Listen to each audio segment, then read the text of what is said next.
Hello and welcome to the Under Center podcast. I'm your host, Darren Marr, and I'm joined by the newlywed, Jake Woolhead. Jake, how are you? I see you flashing that and says, sorry, ladies, he's taken. How are you, sir?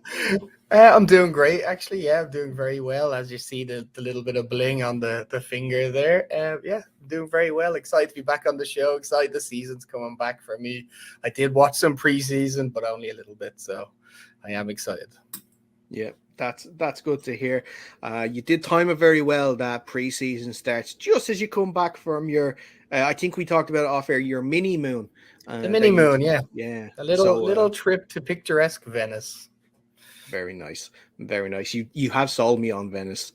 That it is somewhere that I'm going to have to go to. I'll tell you what, Dara. If you like cured meats and you like wine or beer, that's the best place to go. I have a deadly little sandwich shop for you to visit. Okay, I'm into that. I'm into that. Now, I was in Prague there a couple of weeks ago myself for a stag's do, and the beer and the food there was quite good too. So, it has a. Believe in Prague, it's cheaper to buy a beer than to buy some water. I don't know, some bottled water. I don't know. There wasn't a lot of water. To be honest. Don't imagine you drank a lot of water in your time there. No, there wasn't. Not that you remember anyway. Oh, I remember. But that's the thing. The stories stay all in here. What happens in Prague stays in Prague. Yeah, definitely not going to give it away on a podcast listened to by hundreds of thousands of people, obviously. So not just our partners and mothers. But anyway, you actually mentioned there preseason. Preseason started last weekend, and you said you caught a bit of it. Was there any sort of was there anything that stood out to you in terms of the first week of preseason? No, not really. I'm always excited to watch it until I actually put it on. But I do watch the first quarter of it because it's usually when you get to see the starters get a couple of reps in, and then they put in the backups, and then the backups to the backups, and then the game gets a whole lot less interesting to me. Yeah. Well, there was some good parts to it. There was some quite entertaining games. Most notably, actually, was the Steelers and Seahawks game on Saturday night. That was a game like that. I was going to maybe watch the first quarter.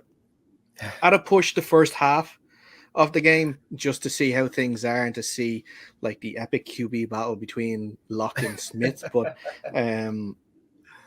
it was actually a very entertaining game, to be honest. It was a very entertaining game. Quite high score. Same for the whole thing.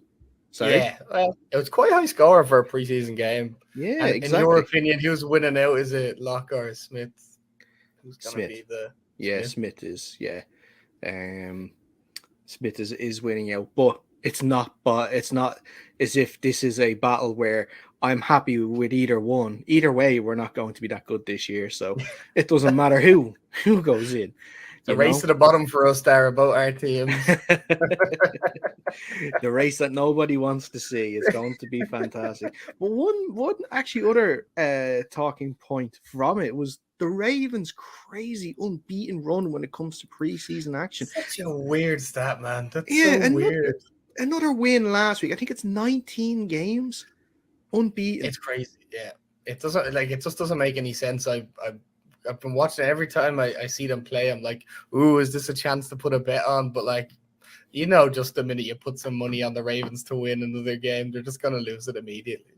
That's it. Well, so you tell me when you're going to put a bet on for them to win, and I'll put the bet on to lose. I could do with some money now. So could I, Dara. Yeah. So could I. But the one thing that happens in preseason is injuries. And injuries is a bit, we've seen it in training camp itself. Injuries have happened. And then all New York Jets fans took in a big, deep breath after they saw Zach Wilson go down on his first sort of scramble play. It wasn't his first play. Injury, yeah, non-contact injury. The knee that gave him trouble last year that caused him to miss a couple of games. And it was feared that he actually, I think, ruptured his ACL. But thankfully, it wasn't that serious. He had surgery on Tuesday, and they expect him to make a 100% recovery. It's not as bad as first feared. I think it's 2 to 4 weeks is the timeline or something like that. So imagine being a Jets fan, you just immediately see your season gone down the Swanee yet again, and then to find out the news that he's only going to miss maybe 1 to 2 games of the regular season. So yeah, Who's the backup? Is it still Mike White there? Joe Flacco. Oh, Joe Flacco, of course. Flacco's Blacko, of course. Yeah, and the first game against the Ravens. It's the Ravens. I know that one. Actually, I should have just pieced them two together. I already knew the Ravens. The Joe Flacco revenge game. But look, like you were saying, I say Jets fans were thinking their season was in the swan already because they had already lost Mekhi Becton to the season through a training camp injury. And they had just moved his position as well. He was left tackle. They moved him to right tackle to help him to hopefully maybe ease on the injury concerns. But unfortunately, he went down for the year. And like we've seen the likes of Ryan Jensen in Tampa, I think two players. The backup center again in the Buccaneers camp have gone down with an ACL as well. So that's two centers gone down. Yeah, I think there was two Steelers players that got injuries there at the weekend that their season's already done. It is the danger. It is the danger. And you still always weigh up that stuff. Like, do you play your starters in the preseason? But they need game reps to get ready for the season. I'm all for more playing time for people because I think that injuries like this are they're compounded by you're basically going to 100% speed in game time from nothing, from just practice. Yeah. So I think the more 100% speed they get is the better. And it's kind of a shit time for everybody because there's you got a 90-man roster at this stage. You have to cut it down to 89, and then just the sheer amount of NFL players in the league at the minute.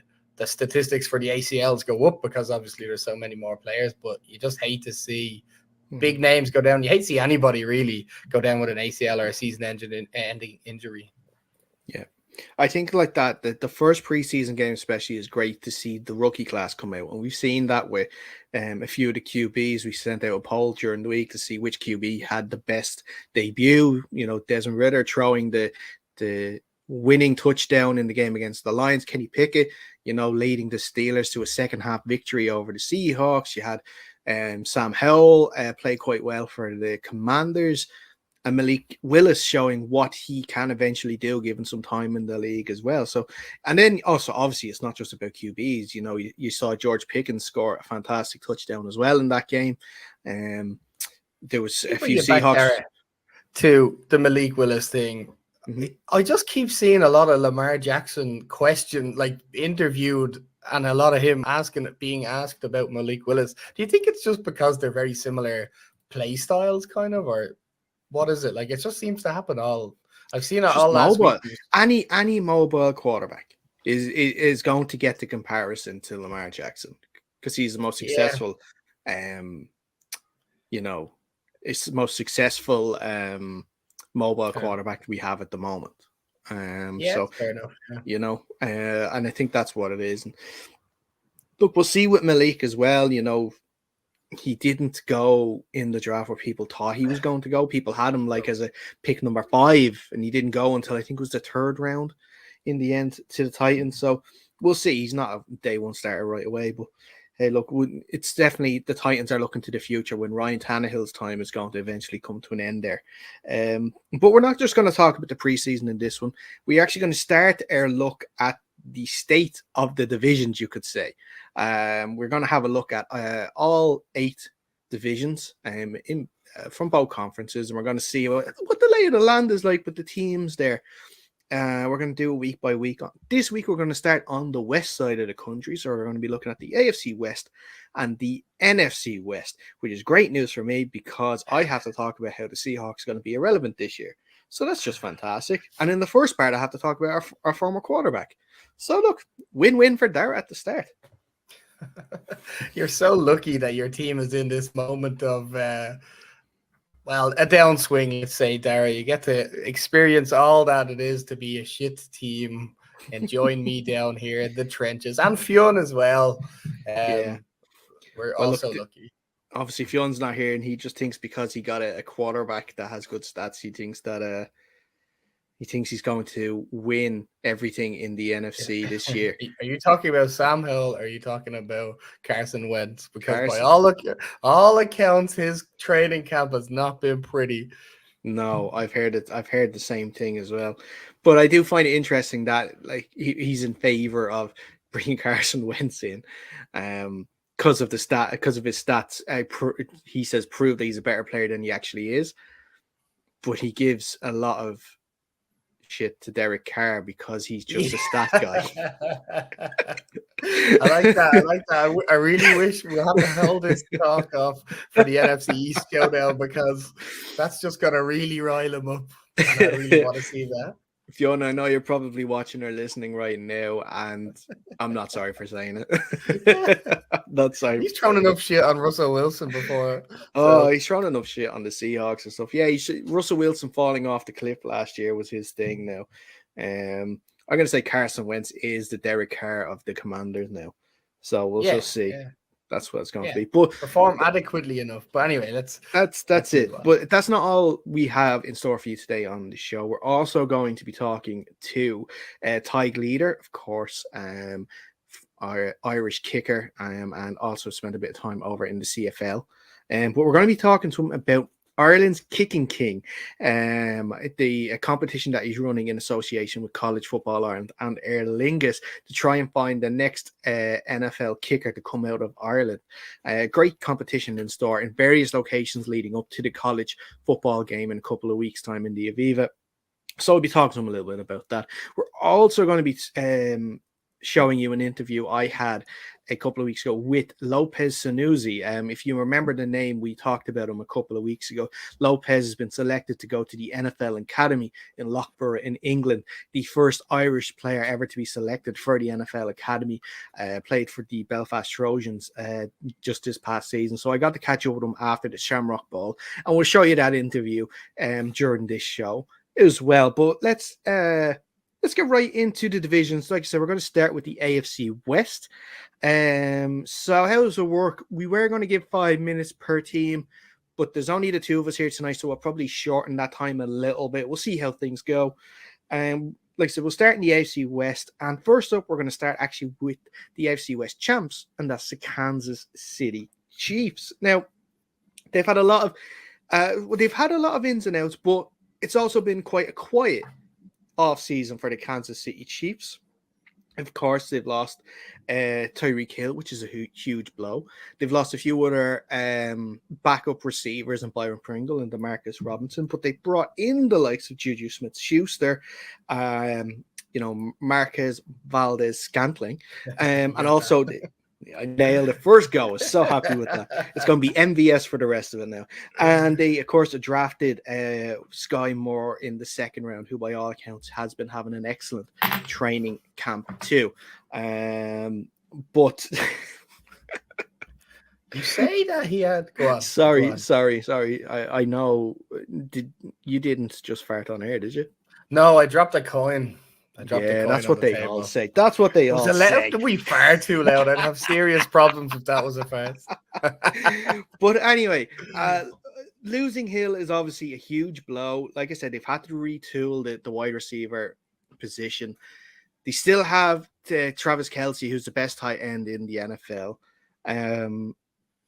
The vets like Juju and MVS are going to help, especially with Sky Moore being the rookie. Like I said, by all reports, he's having a fantastic camp. But Jake, what have you felt with the moves in this offseason from the Kansas City Chiefs, specifically on the offense?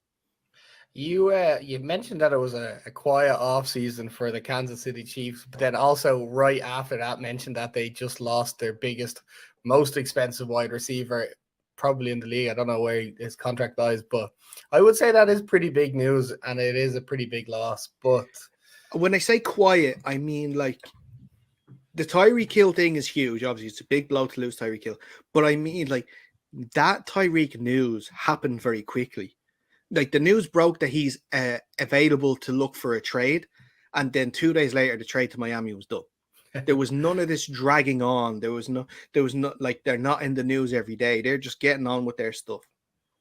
Yeah, well, anyway, that was a pretty big loss to them, I think, because he really fit that exact mold that the Chiefs really wanted to use him in. And obviously, as talented as he is going to be a big loss. But again, when you talk about a team like the Chiefs, who's leading the helm, Patrick Mahomes, does it really matter? You add someone like Juju Smith-Schuster, who is a fairly talented receiver, and then Sky Moore and stuff like that.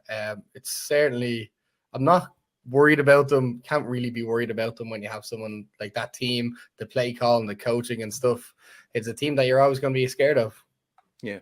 And look, there is one part of the offense that I still think that hasn't been addressed and I worry about, and that's a running back position. They're continuing Clyde Edwards-Helaire. Baby Clyde Edwards-Helaire out of this. He's my dynasty.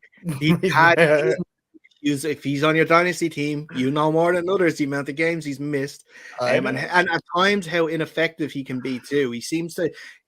He goes through these purple patches where he's getting you multiple points in games, but then he'll have other games where you don't see anything. And their depth is still quite questionable as well. They still have Jerick McKinnon there. They've also gotten Ronald Jones in the offseason from Tampa Bay, someone that same as Clyde Edwards-Helaire, had decent patches, but wasn't that consistent running back that you need. Yeah, I can see that. I mean, he was holding my team up when he played, but when he wasn't playing, it was kind of shit. But I mean, they just don't seem to use him as effectively as maybe they could have, or maybe they just have so many tools on that team that you don't really need to force a ball into a running back's hands like a lot of other teams need to do to take the ball out of the quarterback's hands, maybe. But see how it goes for them. Yeah.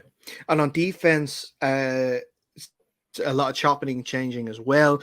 We've seen Jaron Reed, Tyrann Mathieu, Daniel Sorensen all leave the team, just to name a few. They brought in, obviously, the likes of they got Justin Reed from the Texans. They've drafted another safety as well to help with that too. They of course drafted the cornerback Trent McDuffie in the first round with one of their first round picks, and with their other first round pick they got George Kalifas, who's the defensive end. Karlaftis, sorry.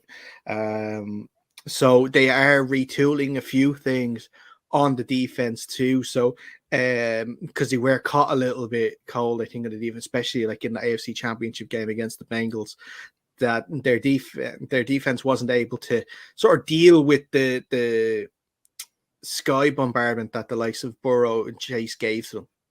Yeah, no, I completely agree with that. I think their team motto maybe last year and the year before was, if we score on every single offensive drive, our defense doesn't need to do anything. So I feel like that's what they had planned. That's what went for them.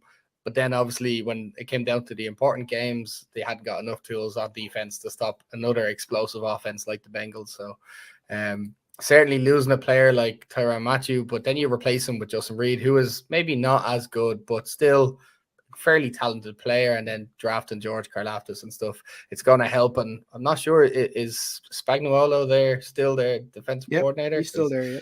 Yeah, he seems like I liked him on the Giants. I thought he was a decent defensive coordinator. So if he can bring back a defense into a strong position, or even above average, the team is probably going to do fairly well again. Yeah, and this is the thing with the team too, that especially I know with the moves that other teams have made that we've gotten into in that division, I still feel that you have Patrick Mahomes, you're still going to be the team to beat in this division. And I think it's going to take a lot to dethrone them as the AFC West champions. But we'll move on. We'll move on to the team vying to go from worst to first in the division, and that's the Denver Broncos. Of course, they finished their record last year, 7-10. We have, of course, Russell Wilson coming in as part of that big trade from the Broncos. They've also added some stuff on defense too, with the likes of Randy Gregory, DJ Jones, Kawon Williams coming in as well. They've lost a few in terms of, especially with that big trade with the likes of Noah Fant, Shelby Harris, Drew Lock, Kyle Fuller, Bryce Callahan has left. They drafted probably one of the more interesting defensive linemen or outside linebackers in Nick Bonito as well in the draft. But before I get into it, Jake, I'll let you start on this one. The Denver Broncos, how are you feeling about them this year?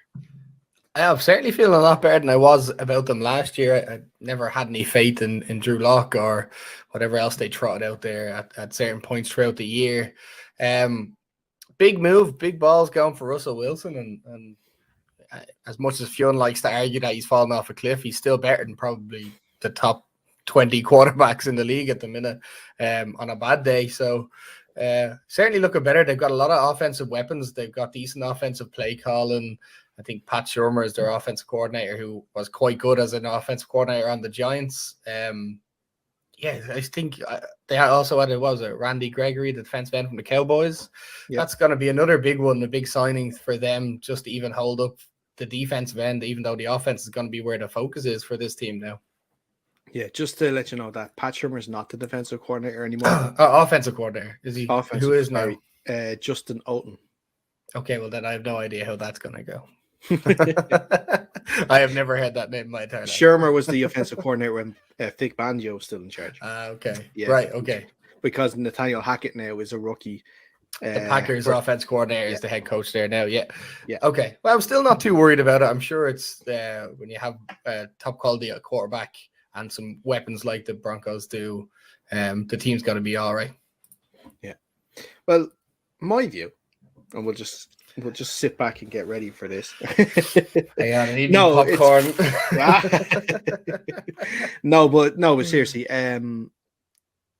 Denver thought that all they were missing was a quarterback, and that's why they went after Russell Wilson. And for all those intentions, I believe that's true as well. They do have a very talented attacking core of the likes of Sutton and Judy, and they had Noah Fant, but I can't remember the name of the backup tight end for the life of me. But I think they're very happy to have him there instead of Fant anyway.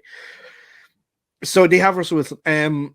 Now I know more than most that the type of player that they're getting, but it's not just a player that they're getting. I think that's what some people are forgetting. It's a new scheme that they're going to be getting, because Russ is going to play the way Russ always has played. I don't think that's going to change. And I think as well, with a rookie head coach trying not to upset everything straight away, I think he'll lean into what more Russ wants to do. If you remember, a couple of weeks ago, I got the chance to speak to NFL film analyst Alex Rollins. We spoke about like Russ coming into a new team with a rookie head coach. Is not a situation I particularly like. Hackett will allow Russ, like I said, to do what he wants. And what I feel is for the first 8 games, like first half of the season, Russ is going to be fantastic. I do believe that. I think he is going to actually do very well with the Broncos. It's what we've seen the last couple of years with the Seahawks as well. They start hot. And Russ is on track to get his first MVP vote ever, because that's the narrative that he's never gotten an MVP vote. But then it comes to the second half of the year when teams start to figure out what he's doing. They throw those 2 high safeties in and he struggles. Mostly because he doesn't like hitting the middle of the field. He doesn't. He likes hitting it outside those numbers. The thing is, I obviously I still believe he's going to win games in Denver, but the thing that I have an issue is a lot of people are putting Denver down as either an AFC championship team or, to the other extent, a Super Bowl team already. They're already booking their flights for Arizona in February, and I don't think that is the case. I still, like I said, think he's going to get wins. I think he's going to probably get double the wins that the whole Seahawks team is going to get this coming year. But I just feel when he comes up against those greater defenses that know how to deal with him, I think he's going to struggle. And I think that we will see what we've seen the last few years. Just an interesting one here. Just like since 2014, Russ has only won 3 playoff games for a team with the Seahawks that were in the playoffs every year apart from 2 years since 2014. So and those wins were against the Minnesota Vikings in a game that was 10-9 in that like ice game, if you remember that, against the Lions, and then against an Eagles that were led by Josh McCown. I don't think it's talked about that. Russ has had a lot of struggles recently against decent defenses, and I think that's going to be their undoing at the end of it. I said like they'll probably come second in division, have enough for a playoff wild card maybe, and I don't know if they'll get past the wild card round. But I just think that Russ's greatest strength can turn into his weakness as well, because that's what he wants to do all the time. That's just my point of view. Yeah, I don't disagree with you. I think it's going to take them like this year. It's not a write off as such, but I certainly don't think they're going to the end here. So, I do think that they're probably going to have to play up this year and accept that they're going to probably finish, maybe get through the wild card round if they're very lucky, and otherwise they're just going to have to wait till next year and try draft something, figure out what the missing piece from this coming year will be. Yeah, look, they are going to have a difficult decision as well because they might play this year, but then Russ will only have 1 year left on his current deal after that. And Russ won't go into the final year without having a new contract. So then it'll be up to the Broncos if they're going to give that money. We're talking about $50 million a year to Russ, who will be 34, 35 at that stage. And if he still shows the same trend, or if he goes down the same road where he's going to struggle that he did in Seattle, then the Broncos are going to have to make a decision. Yeah, I don't see them not paying them for kind of everything they've had to do to acquire him, but maybe if he has 1 year left and he's played pretty decent, the quarterback needy team will overpay for him again, like the Broncos probably did too. You talking about the Giants now, are you? No, God, no, I don't want Russ Wilson. Do I want to be set back again? No, thank you. I've had 10 years of this shite. Yeah, like I said, I mentioned through it, they're still going to win games. They're still going to win a lot more games than Seattle will, and they're still probably going to win enough games to make it to the playoffs. I just don't get the talk of AFC Championship or Super Bowl. That's just my issue with it. Yeah, I agree with you. Yeah, I'm with you on that one. But we'll move on, and we're going to move on to Fion's favorite quarterback and his team, Las Vegas Raiders. Of course, they had an interesting year last year, making it to the playoffs and losing in the wild card round to the Bengals. They, of course, brought Devontae Adams in with that massive trade with the Green Bay Packers, as well as bringing in, of course, veteran pass rusher Chandler Jones. They have they did not draft until the third round this year in the draft, and they brought in in the third round especially, they brought in running back Zamir White, who by all accounts has been very exciting so far in training camp with them. Derek Carr and Adams reunited from college. New coach McDaniels, like we mentioned, had a few draft picks. They brought in a lot of players with free agency, and a lot of what you call probably the journeyman players. Players that are just there to just fill a hole for a year or two because of the lack of draft picks that they've had. The attacking trio, of course, of Waller, Adams, and Renfro is always going to be dangerous. But at the moment in the depth chart rankings, Josh Jacobs is still ranked as the RB1, which I probably don't think is going to stay like that for long, especially with Kenyon Drake there. And like I mentioned, Zamir White, I think that they will probably push up, and we'll see maybe Jacobs reps probably and go down as the season wears on. A little warning for you fantasy owners if you haven't done your draft yet. On defense, Chandler Jones and Max Crosby are going to be very fun together. They're going to be very, very fun. But in the backfield, I have a lot of issues. I think that, especially with the likes of Jonathan Abrams, I am ready to kind of put him in the bust category. I don't think he's performed too well. They have Trevor Mooring in the other safety position, who is in the second year. I think he's going to actually play quite well. But I think, the backfield needs work. The defensive line is going to be fun. And then on offense, of course, with Derek Carr. I know, like, Jake, you're not his biggest fan. Fiona's definitely not his biggest fan. But I don't have a problem with it. I think Carr is fine. I think we talked about it in a group chat that he is the new like Andy Dalton scale of like mediocre quarterbacks. Like, he's fine. Like, if there's no one else out there and you're not going and you don't want to like trade away your future to get one of the franchise guys, like Derek Carr is fine to have around. Yeah, I'm with you there. Like, I mean, he's fine, but do you want fine at quarterback? No, like fine is what you have when your main quarterback goes down. You want someone who's not going to lose you games for the most part. Derek Carr is not going to lose you a game, but he's been on that Raiders team since, well, I don't know how long, fucking 15 years or 12 years, whatever it may be at this time. It's far too long for a quarterback to have virtually no success and still be on the team. But I'll give them this year. They said, fuck it, we're going to give him what he needs. We're going to give him Devontae Adams. We're going to give him, keep him Darren Waller, and we're going to keep Hunter Renfrow, and then see what he can do finally with some better players around him. And as you mentioned, Dara, the journeyman kind of veterans that they signed, but I think they're not necessarily a bad idea, because it's a lot of time that can be quality depth when your main running back goes down or your main defensive lineman goes down. You have a half decent guy who needs to come in and spell him for a couple of plays.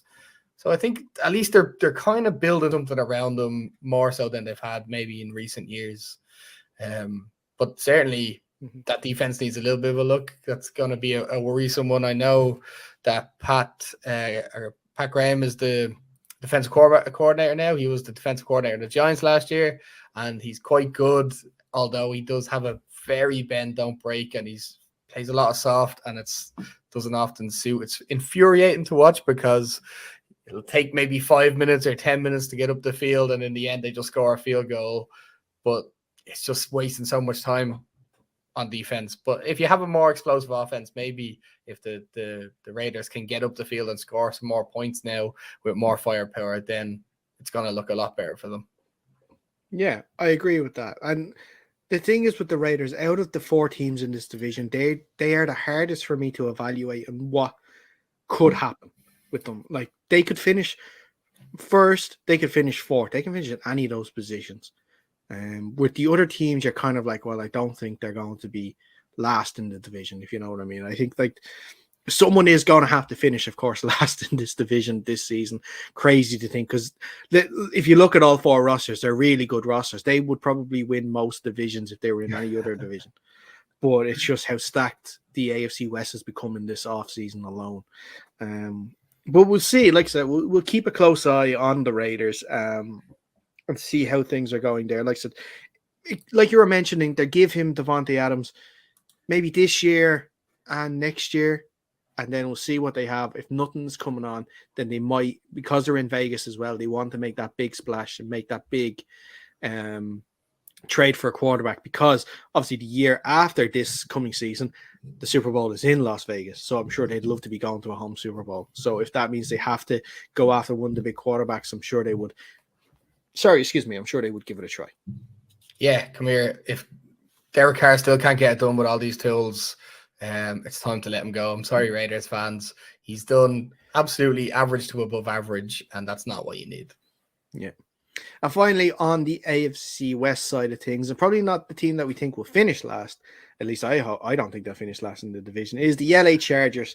They, of course, didn't make the playoffs famously last year. They lost in game week 18 against the Raiders for them to go to the playoffs and not the Chargers. They've had a busy offseason as well, bringing in the likes of Khalil Mack with that trade from Chicago. JC Jackson, one of the highest free agents or the best free agent, this past offseason. Interesting enough, they brought in Gerald Everett, the tight end, as well, just to name a few. Not many left of note. They've lost Troy Reader, Uchenna Nwosu. They brought in some really good depth as well when it comes to, especially on the line, with Zion Johnson, I should say, with their first round pick. They got JT Woods, the safety, in the 3rd round, and they've got a new backup for Austin Eckler in the form of Isaiah Spiller in the 4th round as well. So the big issue for them last year that they had to address was the run, defending the run especially, because teams ran over them last year and they could not do anything to stop it. So the likes of Khalil Mack coming in here, they also brought in Sebastian Joseph Day and Kyle Van Noy to help things in the run game, which is huge. Of course, JC Jackson, like we mentioned, get one of the most well-paid cornerbacks in the league. There's still question marks over Derwin James because he is holding out at the moment, looking for a new contract. So we still have to wait and see how that pans out. hopefully they can get everything sorted out on that for them. On offense, of course, Justin Herbert just takes another step forward here. It's just, if you've seen the pictures, I don't know if you saw the pictures in the offseason of like his transformation. Like each year, it looks like he puts on about like 10 to 15 pounds of muscle. Yeah, it's unbelievable. I can do that too, but that's just fat in one sitting, you know. Same, yeah. I gain 10% of muscle every year, but it's 20% fat as well. Like I said, they drafted Isaiah Spiller to back up Austin Eckler after Justin Jackson moved on. I think he went to the Lions actually in the end. More building blocks in that O-line. Mike Williams gets his deal, so he stays alongside Keenan Allen in that wide receiver position. The Gerald Everett acquisition is interesting to me because he can be a very, very good tight end. His problem is he drops the ball and he doesn't make the easy catches sometimes. I think like that. And look, we both played, we both know where you've already thought about catching the ball in your head and you're already running off field, and then you've realized that the ball's falling on the ground. So I think that's a problem that if he can sort that out, he is going to be a vital piece for the Chargers this season. And of course, I should mention Brandon Staley and his second year in charge as head coach as well. So he's held in such high regards by the Charger fan base too, and Charger media as well. So we'll be looking for him to take another step forward. But Jake, your thoughts on the Chargers heading into this season? Yeah, the Chargers, one of them teams that I just thought had one of the most ideal off seasons that you could have asked for any of the teams. They recognized the weakness and they attacked it with depth signings, draft, big names. They got Khalil Mack. I think it was very cheap, that trade. I can't remember what it was, but for a player of his stature, it was fairly cheap. If I remember correctly, was it a second and a fifth or something like that? Something maybe? So ridiculous that didn't make any sense. But they recognize, as you said, they were weak in the run. They got him. They got Kyle Van Noy, as you said. Then they beefed up the secondary with J.C. Jackson, one of the better cornerbacks in the league currently. We all know that the Chargers could score on offense, but now they have a defense to back up when they eventually have to end up playing the Chiefs or someone high scoring as well. Now they have a defense that can really slow them down and put the brakes on them. Yeah. And then on the other side, obviously, Justin Herbert, as you said, he just seems to takes leap and bounds every year. So just excited. They're like probably the most exciting team to look out for because they're not an unknown entity, but they're unknown in the fact that they have so much to improve on now. Yeah. And again, like that, I think there is, we do have to be a little wary about the Chargers as well, because in similar to the Broncos, how I explained that I think some people are, already booking their ticket to Arizona for the Super Bowl. We thought that last year with the Chargers, they didn't make it out of the AFC West. So, I think that this is going to have to be a stage thing for especially for Justin Herbert, who I don't believe he's played a playoff game. He didn't in his first year, did he? No, I don't think he has. No, he did. He definitely obviously didn't last year either. So I think that even just getting to a playoff game, giving him that experience is going to be vital for possibly the next year after that, because I'd assume, because that'll be his fourth year. So after this season, he'll be eligible, I think, for an extension.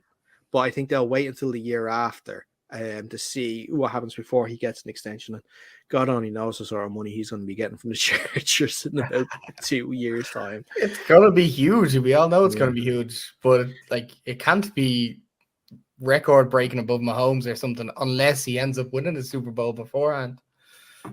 It doesn't matter. It's all about next person up gets the money. It doesn't matter whether or not he's won the Super Bowl. I think, well, I don't think he's beating that contract. I don't think anyone is until you it's. Never know.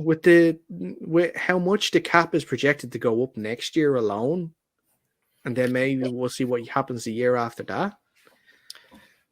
Maybe, I don't know. I just don't see them unless he has proven more. As we said, we don't think he's won a playoff game. So if he still hasn't done that by the time his contract extension is, can you really justify giving him that much money?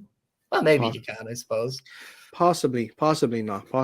But I think that's a good place to end the first part of actually the show.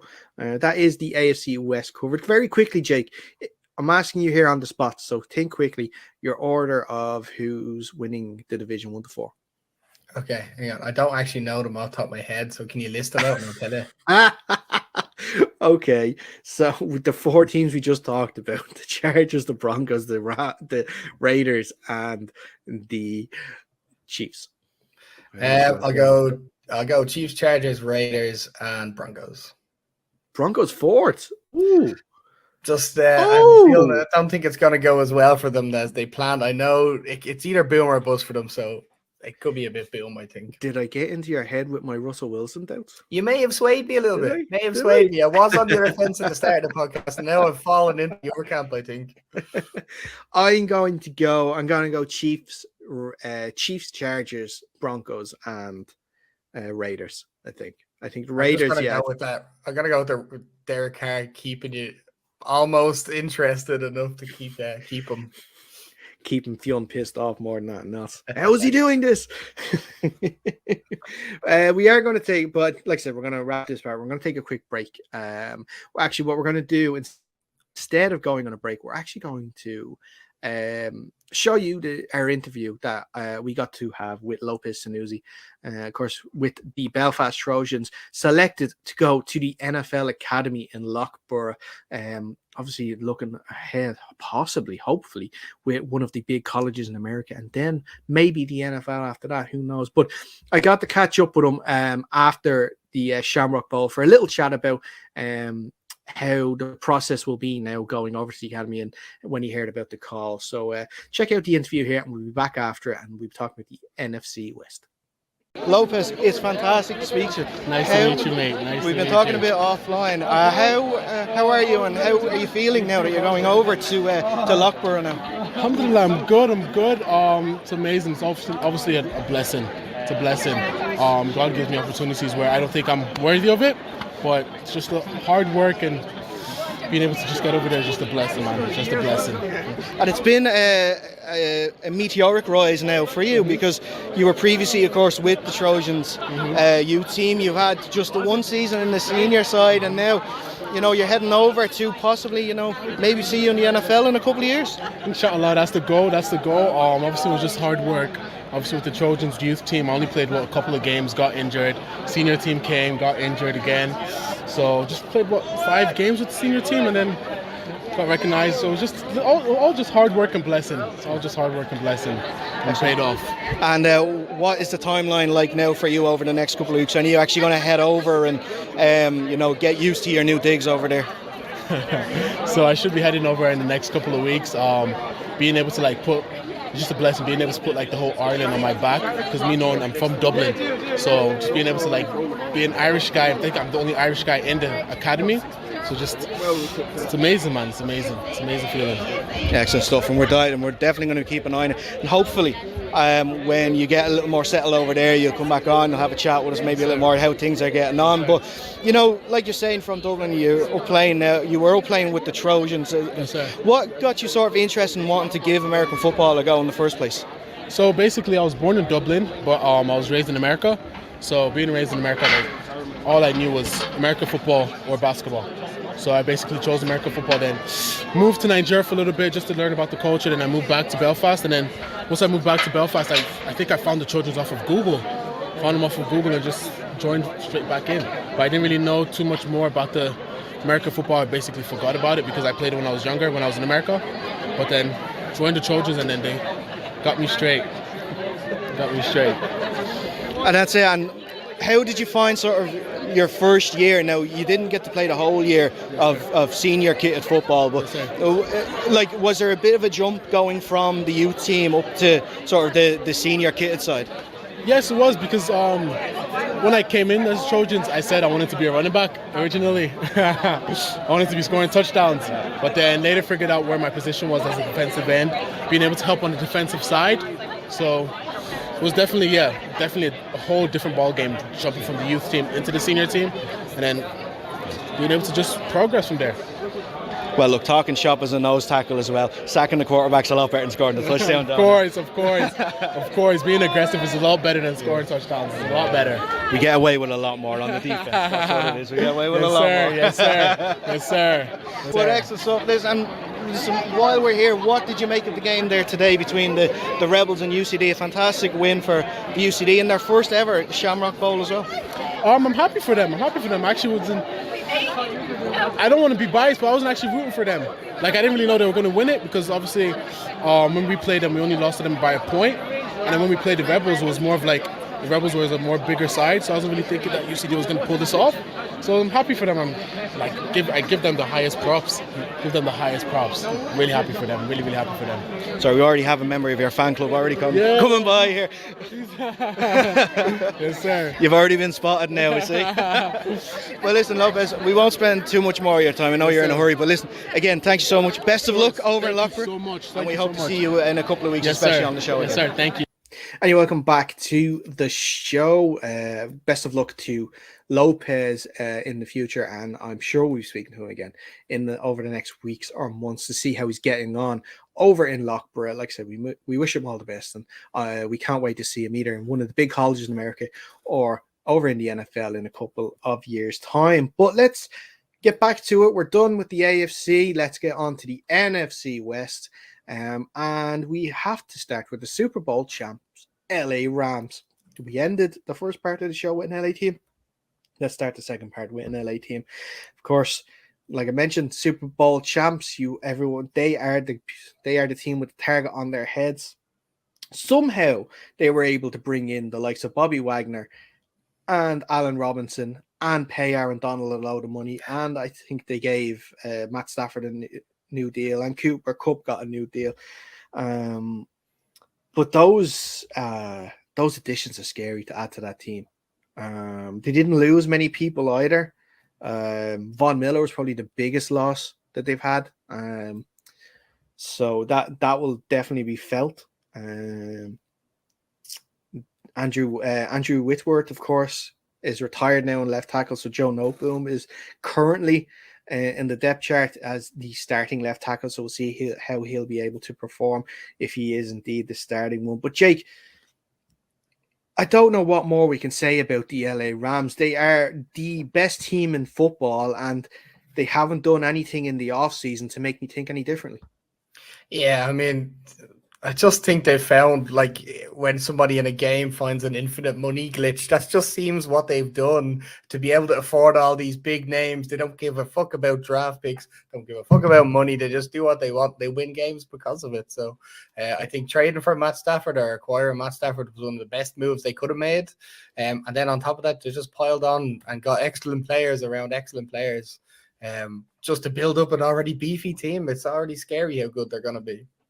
Yeah. That's exactly it. And, like that, in the last offseason, they lost their defensive coordinator, Brandon Staley, to be the LA Chargers head coach, but they haven't lost anyone this offseason.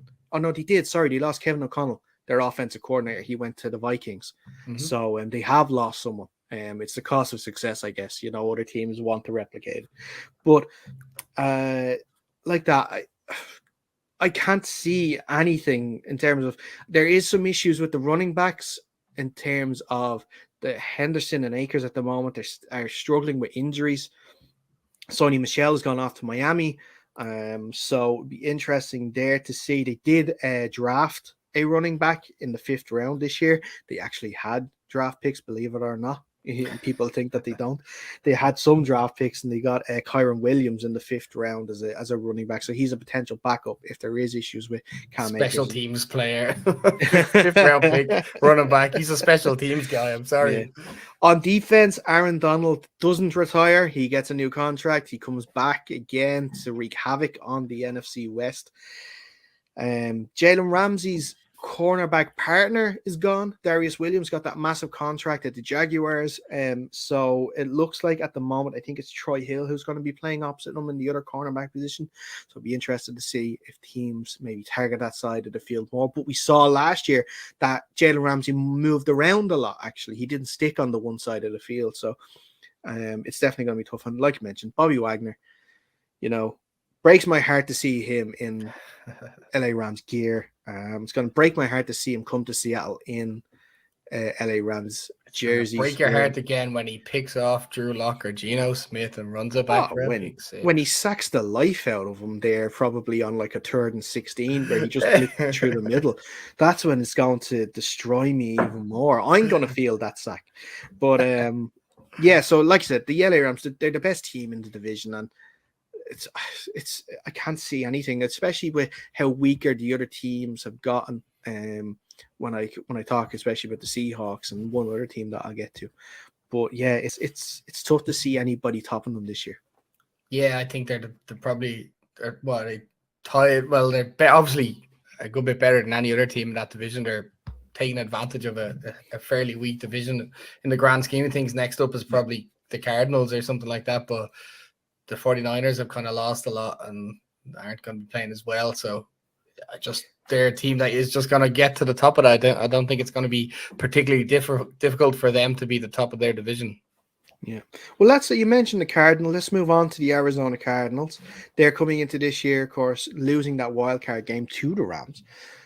They haven't brought a lot of players in of note this year. Marquise Brown is part of that trade with the Ravens. He's reuniting with Kyler Murray from college. They've lost some really, really like important and veteran pieces all along that field. The likes of Chase Edmonds, Chandler Jones, Christian Kirk, Jordan Hicks.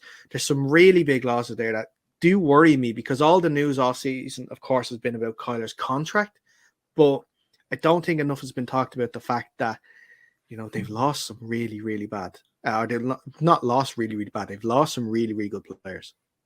Yeah, they've lost a lot of good players and haven't really replaced them with even better players or players around the same skill set. I mean, they lost Christian Kirk and brought in Marquise Brown, but who's really high on Marquise Brown at this stage in his career?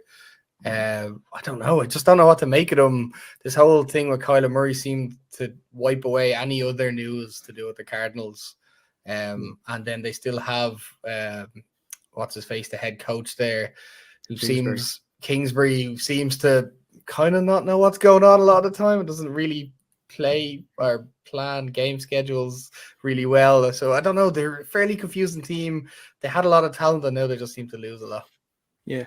Given a contract extension in the offseason as well, he was. So he's going nowhere for the foreseeable. And it's well established that what we see in that the issues that Cliff Kingsbury has had with his teams, that when it comes to the second half of seasons, they start so well. When it comes to the second half of the season, they seem to fall off a cliff. And it's interesting because if they start hot, and starting hot is going to be difficult for them this year because they've lost DeAndre Hopkins for the first 6 games of the season as well through suspension. So, you know, and with Christian Kirk gone, you have an aging AJ Green out there. Like I said, Marquise Brown. You have Zach Ertz out there too. Yeah. So we'll have to wait and see. And you know, James Conner, of course, was a stud last year running back. So we'll see if he can continue that on the defense. Of course, you have JJ Watt, but at this stage of his career, you say that, but you have to say for how long. You know, you have JJ Watt, but for how long? Because injuries are taking a toll on him, and he's one of the greatest hype men. You'd want him in your locker room all the time to just hype you up the whole time. You'd run through a brick wall, with JJ Watt hyping you up. And an all-around good dude as well. But how long? Yeah. As you said, how long you get him for? Maybe a game, half a game. You never know. It could be the first play. It could be the last play in game week 18. You know, we don't know, but it's going to happen. That something is going to, some sort of injury is going to pop up somewhere. With Buda Baker now as being the sort of leader as well on that defense. Fantastic player. And Marcus Golden is staying around too after having a career year last year in terms of sacks. So there are still pieces there, but there is a bit of worry. And that's that's the team in the AFC West that I worry a bit for as well.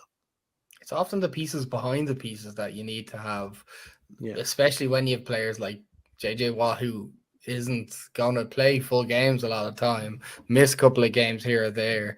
You have to have guys behind him that are not just backups. They have to be almost starters as such.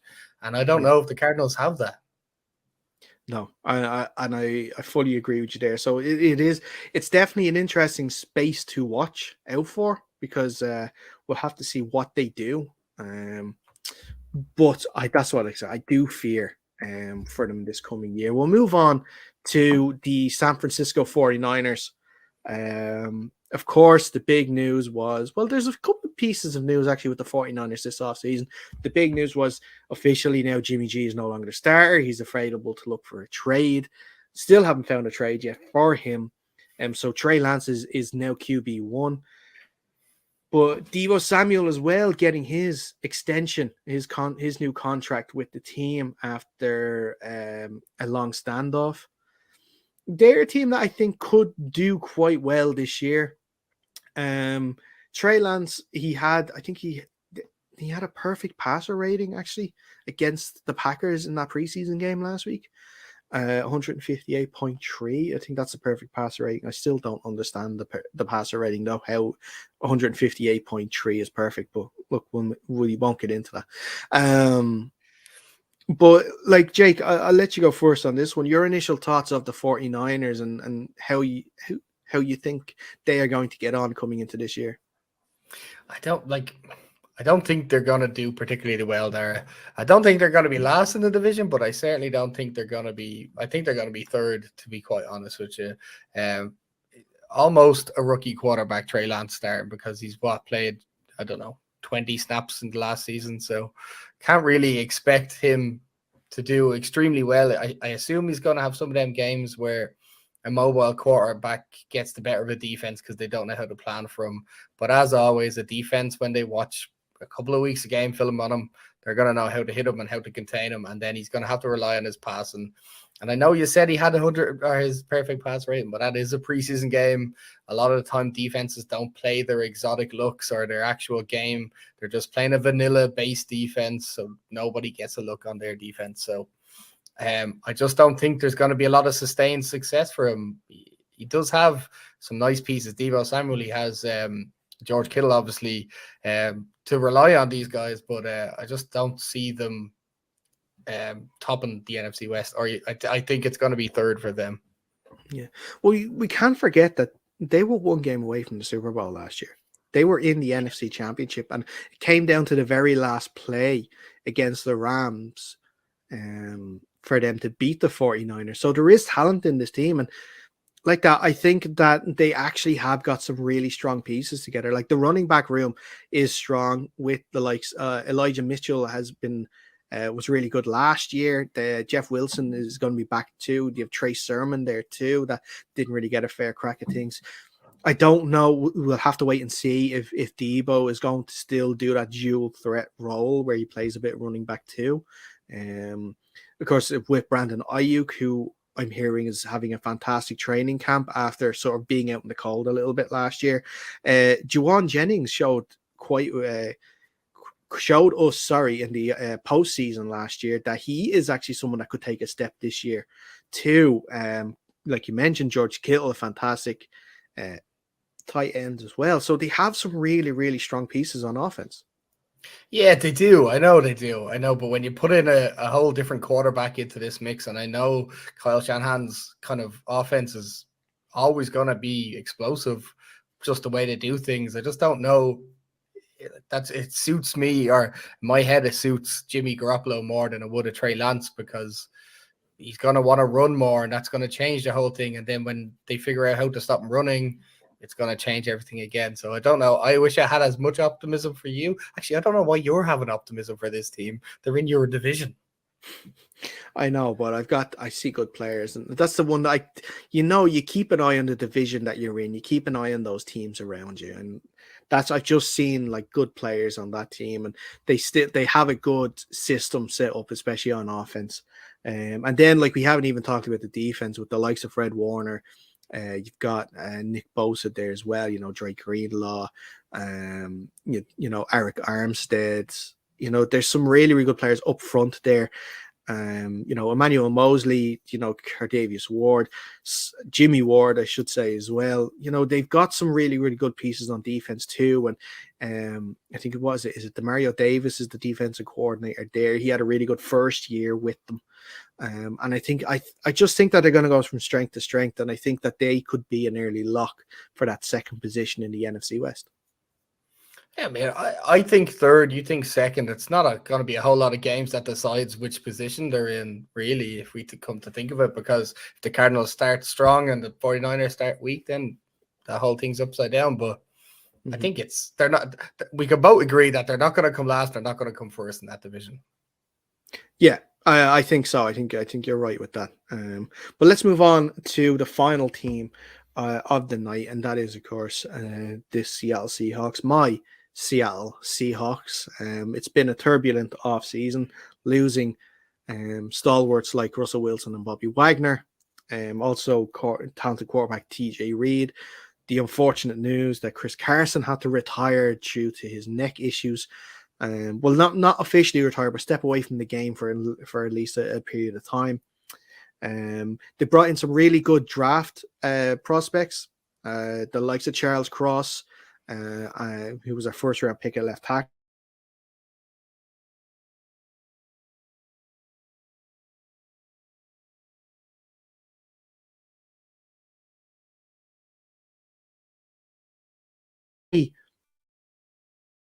It's Geno Smith, Drew Lock, who's going to be the quarterback, and it's quite poor. But for me, the story is the defense, and this is a defense that I think are going to surprise a lot of people this year, and just how good they are and how fast they are. I think back, and look, it's totally different levels, but I'm just trying to make a comparison at the moment. But I was at the Shamrock Bowl there a couple of weeks ago, of course, with the Rebels against UCD, and when I was looking at the pre-game and the teams were warming up, you looked at the Rebels, and you could tell that guy plays on the line, that guy doesn't. Just size-wise, I couldn't tell with UCD. UCD had guys that were all similar. So you had guys on that defensive line that were quite, I'm not going to say they were small, but they weren't like the regular, stereotypical sort of defense. They were so fast. So fast, and that's one of the things that won them that game, was how fast they were pass rushing, and gave the quarterback Ty Henry of the Rebels no time at all in the pocket to throw and look out for people. And that's similar, I think, we're going to see with the Seahawks. Their defense is going to be so quick this year. Their two draft picks, Tyreek Woolen and Cody Bryant, in the cornerback positions, are going to be really quick, and you've got some really good pieces there on the pass rush as well that they've been missing. But I'm going to stop talking because I'll talk all day about them, Jake, and I know you want to get into them. So just from an outsider's point of view, your view on the Seahawks this year. I don't really want to pile on as such, Darry. I just have to say a few things. I do think losing Russell Wilson was probably the better thing for the Seahawks in the long run. Because while I think he's a strong quarterback, I don't think he was going to get that team to a Super Bowl in his tenure there. So getting rid of him, acquiring some things for him, was probably the best thing he could have done. Now, you're just left with a Geno Smith, a Drew Lock problem, but that's realistically not, it's only going to affect you this year. You're going to draft a quarterback next year, and you had a strong draft this season. So it's really just going to set up a quarterback in the future. You picked up Charles Cross, who I think he's going to be good, but he's not maybe who you wanted at tackle then, but he's still one of the top quality tackle prospects that was in the draft that was available at the time. So you're really just going to put that quarterback next year into a position where he's going to be protected, and he's going to have time to, kind of learn his craft and stuff like that. So while it's not... Sorry, Jake, who was the guy that you got? Was it Evan Neal? Evan Neal. Yeah. So it's... right tackle. Epi Ekwonu was the other one that the Panthers got. From reports I've heard, he's the one that's been struggling, actually. Oh, has he? Yeah. I only really know that the Evan Neal's been, he's had his few kind of pass rush struggles and stuff, but as most rookies would have. But otherwise, having a strong camp. And then I haven't really heard about Charles Cross, and I haven't heard about Ekwonu either. So that's the beauty of that you haven't, unless we've heard nothing about Charles Cross, so that means he's not doing anything wrong. Yeah, an offensive lineman, you only ever hear if they're doing something wrong. Yeah. So no, I think it's a good thing that you picked them up. It's obviously this season isn't the Seahawks season as like the Giants. It's not the Giants season, so it's good to build for the future and have building blocks in place. And if he could be there for 10 plus years, you're gonna have a good future ahead of us. Yeah. Totally. Okay, very quickly then, Jake, before we wrap up, your pecking order, how would you think the division is going to finish? I'll go Rams, Cardinals, Niners, Seahawks. Okay. Well, mine's quite similar. I'm going to go Rams, 49ers, Cardinals. And Seahawks. So yeah, we'll mix up the middle and then we'll agree on the first and the fourth. But I think that is a perfect place to wrap up our edition of our preview, I should say. It's not our edition of the show because after the break, this is the show. But when we are going to take a quick break in a second, but when we come back, we will be speaking to Tig Leader, of course, about Ireland's Kicking King Championship and, of course, his time over in the CFL. But before we do take the break, if you aren't already, make sure you're following us on our social channels. They're right there below us on the screen. If you're listening to the podcast version, Twitter @UnderCenterPod. The same for Instagram @UnderCenterPod. Subscribe to our YouTube channel, Under Center Podcast. We have a lot of really cool stuff coming up when the season starts. So you definitely want to be subscribed to it for that. Audio side of things, if you want Under Center Podcast, wherever you get your podcasts, you'll find us there. Make sure you're sticking to our social medias because we will have a very cool announcement coming next week. Something that you can get involved in. So you're definitely going to want to be close to our socials, keeping an eye on it for that. Jake is wondering what the hell is he talking about. I can see that in your face. But like I said, we're going to wrap up this part of the show. We're going to take one more break. When we come back, Tig Leader talking about Ireland's Kicking King Championship.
And you're welcome back to the third and final part of today's show.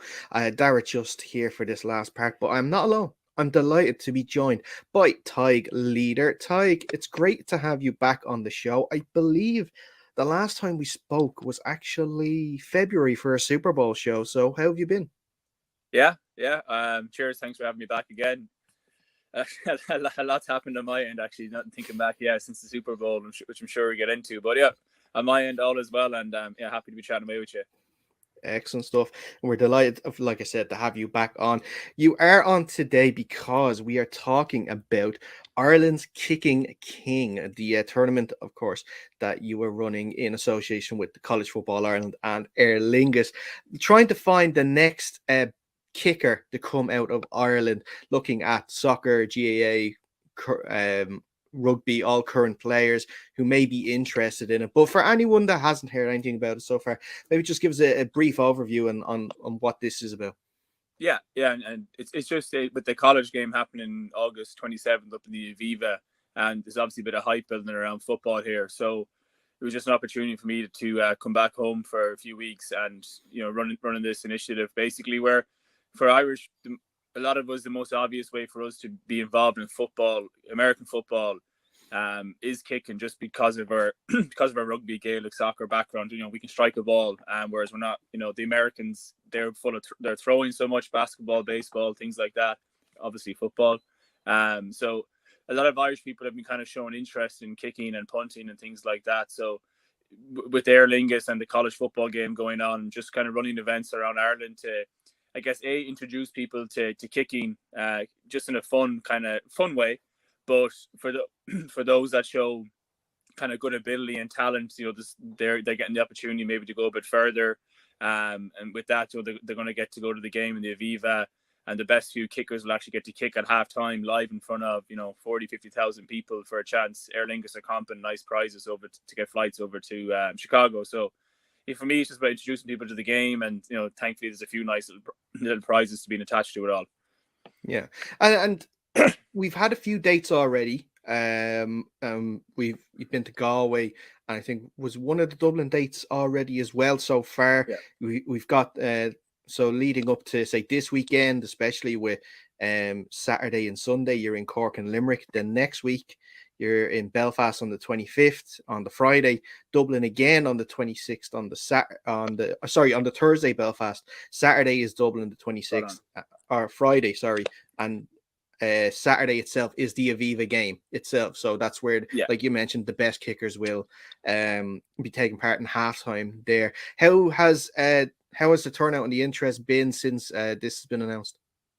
Lot of interest, which is kind of what I was hoping for, and kind of mentioned off air there. Got the chance to do some kicking stuff with some of the GA lads, which was really good to, I guess, create more exposure. And so far the event we had in Galway was class, because not too surprisingly, like lads were stroking the balls over from back into the 50s, 50 yards kind of thing. So a load of talented kickers out there, and so far really good. I guess my big thing is just trying to create as much awareness to people, and it's open to anyone, male, female, 16 plus in terms of age. So you don't necessarily have to see yourself as the potential to be Ireland's best kicker. You might just want to come along and kick because you're curious, and just do that in itself. But obviously for some, they'll get to kind of go through more stages and the prizes and things like that. But for me, it's just about introducing Irish people to kicking, because it's something that I never got to do here in Ireland. And had something like this been happening, I personally would have jumped at it, because I just love kicking balls, whatever shape it is. So I guess for me, I'm just trying to create an event that might appeal to those people, and again, just lighthearted, a bit of fun. And if you go further, great, it can become a little bit more serious if you wanted to. Yeah, and that's the thing, it does introduce people to this game over on the island here, because as popular as the NFL is becoming, it's something that maybe isn't as well known, that there is a league over here, that there is teams over here. So if they do enjoy going to the workshop, your workshop, that they could then look at maybe if there is a team in the local area that they can continue that on. That would be, when I first kind of got in touch with the kind of college football game that's going on, the organizers, and then a little bit with the AFI. That was like, I was saying, the best case. That'd be such a good outcome, wouldn't it? That people, and like, you might come along to kick, you enjoy it, and all of a sudden you kind of find your local team, and then you could find yourself playing wide receiver or playing a different position, because things will just trickle naturally from there, I think. So that would be huge if it could help the domestic game, because it is so good. The Shamrock Bowl was on there recently up in Ravenhill, and there's so much happening. So like that would be a great outcome if more people who got introduced to the sport through these events, and then funnel into the domestic game, the clubs, and try and add a bit of I guess numbers and exposure to that as well. It'd be great. Yeah, exactly. And like you mentioned there, the Ireland's Kicking King, various dates. If you go to your Twitter, I believe they can find the latest on that too. We'll give the details out at the end of the interview there as well. But plenty of there, like you mentioned, the first prize is 2 tickets to go see a Northwestern game as well. So definitely worth throwing your hat in the ring and seeing if you can try and win those tickets. Yeah, no, exactly. And it was funny because the event there we had in Galway, the 3 winners who, thankfully, Aer Lingus are the college football game. Now they're giving us all premium tickets to the game. So all the tickets I'm giving out are, you get to see the game from the premium section. So that's grand, isn't it? But the 3 winners was a 17-year-old rugby player, I think a 25-year-old soccer player, and a 32-year-old junior C Gaelic footballer. So for someone like, say, the 30-something-year-old junior C Gaelic footballer, if he does what he did in Galway, again in Dublin, he'd very likely be kicking in front of 40,000, 50,000 people in the stadium. And I think that's class, like people that might necessarily get the opportunity to be in those arenas doing those things. So that's what I'm hoping. There's a bit of diversity in those that go through to the stages. And then, the prizes, again, can't say enough positive things about the college football group and Aer Lingus for being so generous and giving out these great prizes. Yeah. Mm-hmm. And did you find, like, I know it's a small sample size because there's only been a certain Galway event so far. You probably know more after this weekend, but even meeting and talking to the people that went to the Galway event, did you get this sense that these were NFL fans looking to get into it, or were they just coming down to see what the crack was all about? But both. I had a lad come in from Aran Islands, so he flew in for the game. For the kicking event in Galway in the city, and he's a huge NFL fan. He said he saw about it, not like he plays Gaelic football, huge NFL fan, college football fan. So he was hoping to come along and kick well and just enjoy it, and he might win tickets, as it turned out he did. And then we also just had lads that didn't know much about football but loved kicking, Gaelic football, rugby, soccer players, and they came along and did really well too. So it's great that it can kind of appeal to a pretty broad, I guess, sets of people. And my biggest thing for me is, again, just making it fun and just like a fun introduction to the sport. And hopefully on the back of that, as we mentioned already, good things will come and will help the Irish domestic game. But yeah, it's been cool to see huge football fans as well as people that know nothing about it, but they like kicking. So they're coming along too. Yeah, and we must mention as well, you did tweet out a video of your transportation for this part, and I think we're actually getting an interview from inside it at the moment, and must say very well decked out, very nice. And you had your travel buddy, but unfortunately, like we talked a little bit off air, that your travel buddy was not able to make the journey with you. No, unfortunately, Hugo suffered a leg injury, so he can't be doing much kicking. He had a little two small little broken bones in his leg, which are healing. He's healing fine. But as I was heading out the driveway, my mum shouted at me to come back because Hugo has to see the vet on Friday. So unfortunately, I'm solo here. But yeah, the camper and stuff's grand, so it's pretty comfortable, and it's a nice way to kind of get around Ireland as well, right? So I'm going to take it up to Belfast next week. I'm thinking the 24th. I'm up there, so hopefully Hugo can make that trip with me. Fingers crossed anyway, and like you're saying, we hope Hugo has a nice recovery for sure. But let's move on. Let's talk a little bit actually about yourself, because like you mentioned, we talked back in February. A lot has happened since then. You've had the chance now to go over to Canada and play in the CFL, and by all accounts it did extremely well. How was the experience over in Canada? Class, honestly. For me, my exposure to football kind of growing up for the last few years has always been watching Hard Knocks. I'm sure most people that are football fans know Hard Knocks. And it was just gas to be, I wasn't in the NFL, I was in the CFL, but I felt like I was in Hard Knocks because everything was the same. So that in itself was just a gas experience for me. And, none of the lads had come across an Irish fella before coming through training camp. So that was, it was different, but it was good. A lot of kind of learning and figuring out the kind of culture, and I think there was probably 80-90 lads, so every day guys are getting cut, new guys coming in. It was a lot going on, but from my perspective, there's 3 kickers, and I got to statistically I was the highest kicker through training camp. My only kick I got in the game was a game winner, which I thankfully took. So but unfortunately I got released, which I was kind of scratching my head a little bit at the time, thinking, I put the ball through the post more than anyone. Isn't that the job? But unfortunately, not having a college career to fall back on didn't necessarily help me in terms of experience. But look, it is what it is. I had a great experience overall, and I managed to gain a lot of valuable tape, which is highlights, training tape, because it's playing in Europe was great, but it's still a little bit the Americans and Canadians are still sometimes a little bit skeptical in terms of maybe the level you're playing at. So now having got footage of me performing in the CFL, that's been very valuable, and confident that's going to open up doors for me in the next 2-3 months, all going well. Yeah, and like that's important to have that sort of tape. And we've seen there just with the draft this year, with the likes of Dan Whelan and James McCourt that were taken on by the Saints and the Chargers respectively. And like I said, Dan unfortunately was cut before training camp, but James is currently still there. He actually kicked a extra point at the weekend in the Chargers preseason game too. So it is important for them to know, in case it happens like that, where they don't make it to the final 53-man roster, that they will have this important tape that can take them forward, and that it's not just the end. Exactly. And to be honest with you, when I was kind of having that exit meeting, I was thinking, oh Jesus, like what now? But then pretty quickly got to talk to a lot of kind of lads that have been in the NFL and CFL as kickers, and they were just saying like, this pretty much everyone gets cut, especially kickers, unfortunately, because the kickers tend to be older, so a younger kicker tends to get cut. Even though I'm 30, I'm only a year in the sport, a year or so.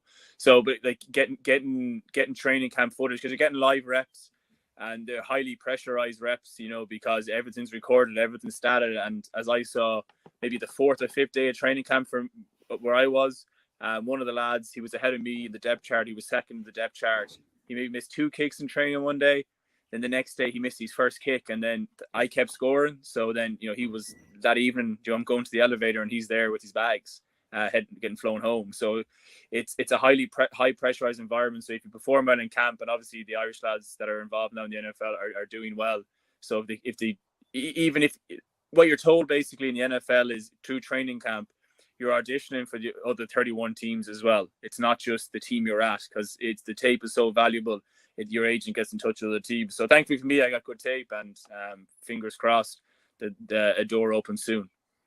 Yeah, and it is the unfortunate, pitfall of the position that you play and the lads play too, that there is only really one spot for that position. It's not like a wide receiver where you can have 5 or 6 people there and you could make it. So it is tough. But like I said, it isn't just the NFL anymore, thankfully.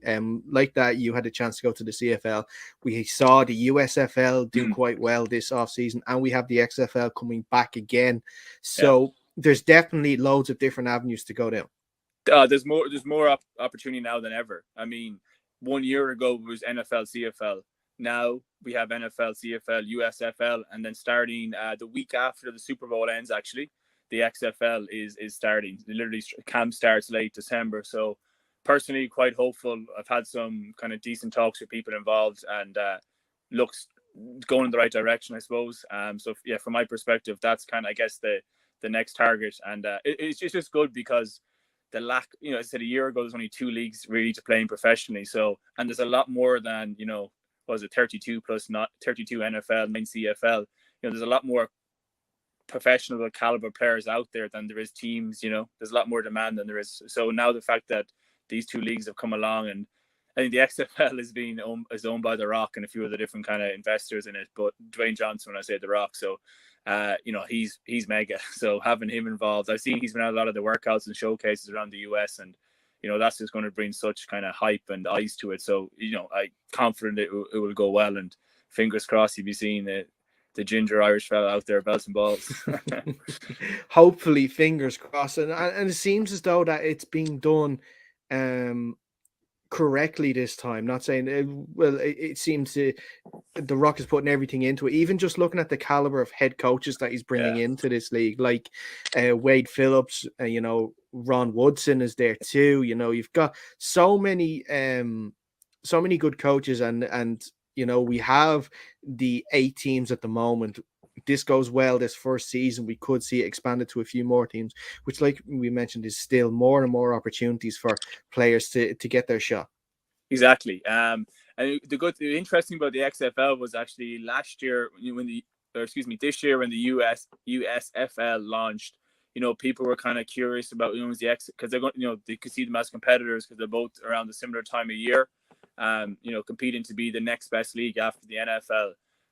But the XFL came out pretty early and said, nah, we're not going to do 2022, but we're going to do 2023 right. And, that's the infrastructure that, as you mentioned, they put in place, and the coaches and class coaches. So everything points towards, being a really, really good league. And the version in 2020, they were actually doing well. I think they were through week 4 or 5. I was back still playing rugby at the time, but they were through week 4 or 5 and getting good crowds, 30 to 50,000 to games. I was reading an article, they were getting good TV numbers, and unfortunately COVID hit, and then I think it was Vince McMahon was the owner, the wrestler fella, so they filed for bankruptcy. But it's looking like the XFL is going to be a pretty huge league, and I'm just kind of hoping. They talk about wanting to be quite international, have an international component to it. So hopefully that will open up more opportunities for lads like myself who don't come from a traditional background, but we can play and we can contribute. So just the fact your passport doesn't stamp American,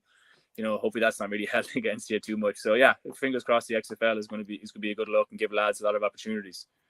Yeah, definitely, and we hope we get to see you in the XFL, if not the the USFL, in something anyway, over the next coming weeks and months, Ty. But listen, I won't keep you too much longer. Before we do let you go, just a quick recap of the events going on this weekend. So, like you mentioned, on Saturday and Sunday, you're in Cork and Limerick respectively.